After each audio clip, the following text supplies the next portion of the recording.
Hello नमस्ते and welcome back to our channel. अब बहुत सारी मोटिवेशनल वीडियोस में मैंने तुम्हें ये तो बताया कि तुम्हें रोज़ मैथ्स करना है, डेली मैथ्स करना है, क्या करना है, कैसे करना है, सब बताया। बट यहाँ पे ना एक सेपरेट वीडियो मिसिंग थी कि मैथ्स की भी सही स्ट्रैटेजी क्या होनी चाहिए। एंड इस वीडियो में हम वही बात करने वाले हैं कि तुम्हारी मैथ्स की आइडियल स्ट्रैटेजी अब जनवरी के महीने में आके क्या होनी चाहिए।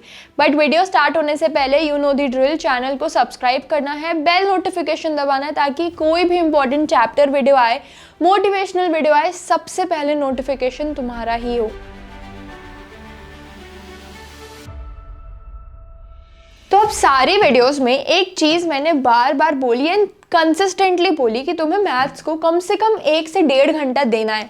अब ना यहाँ पे प्रायोरिटी की बात है। मेरा मैथ्स फेवरेट था, मेरे को मैथ्स में 90 अबव चाहिए ही चाहिए थे, मेरे को मैथ्स करने में मज़ा भी आता था। तो मेरे लिए ये 1 से 1.5 घंटा निकालना बहुत बड़ा टास्क नहीं था। मैं गाने चला के बैठ जाती थी, मैं अपना मैथ्स इन्जॉय करती थी। बट तुम्हें अपनी प्रायोरिटी डिसाइड करनी है, तुम्हें देखना है तुम्हें मैथ्स किस तरीके से करना है, कैसे करना है एंड कितने मार्क्स चाहिए। तो उस हिसाब से तुम्हारी duration 30 minutes to 40 minutes 50 minutes होगी एंड तुम्हारा मैथ्स में इंटरेस्ट भी डिसाइड करेगा।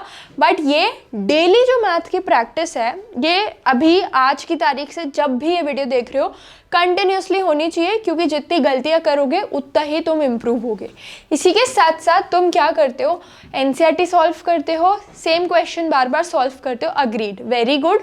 एनसीईआरटी कम से कम तुम्हें 2 बार तो पूरी सॉल्व करनी ही करनी है एज ए 10th स्टूडेंट। जो तुम्हारे बुक में सॉल्व एग्जाम्पल्स होते हैं पूरे, तुम्हारे पास एक ना आइडियल सोल्यूशन होता है, तुम उसको देखते हो, पर तुम देखते हो सिर्फ आंसर देखने के लिए, सिर्फ आंसर आइडेंटिफाई करने के लिए।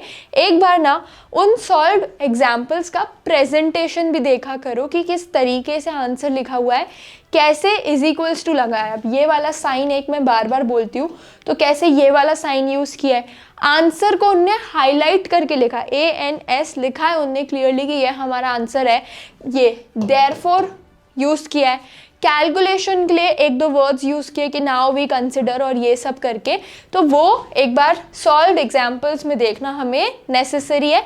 एंड सारे सॉल्व एग्जाम्पल्स को एक बार खुद से भी सॉल्व करना बहुत ज़्यादा ही नेसेसरी होता है। अब MCQs भी आते हैं हमारे मैथ्स के एग्ज़ाम में, तो उसके लिए हमारे पास क्या है, हमारी एग्जाम्पलर बुक है जो अगेन बहुत ज़्यादा ही इंपॉर्टेंट है। अब ये कैसे चलना है कि जो चैप्टर तुमने एनसीईआरटी से किया, रात को उसी का एग्जाम्पलर बुक लेके बैठ जाओ, 20 मिनट्स हार्डली लगते हैं, उसी का चैप्टर तुम्हारे MCQs में भी कवर हो जाएगा, तुम्हारे लॉन्ग क्वेश्चंस में भी कवर हो जाएगा एंड वहीं पे वो चैप्टर क्या हो जाएगा, तुम्हारा कंप्लीटली पैक्ड हो जाएगा। या तुम अगर कोचिंग जाते हो, अगर कोई छोड़ के आता है, तो वो जो 15 मिनट्स 10 मिनट्स जितना भी टाइम है, ये एग्जाम्पलर को ज़रूर दो। जो चैप्टर मैथ्स में पढ़ रहे हो उसी का एग्जाम्पलर का वर्जन, पूरे सारे MCQs उसी दिन वाइंड अप कर दो। एंड लास्ट चीज़ आती है कि अब से कोई भी रफ वर्क नहीं है, मतलब तुम मैथ्स तो ऐसा है कि थियोरेटिकल लोगे नहीं, तुम्हें प्रैक्टिस करनी पड़ेगी।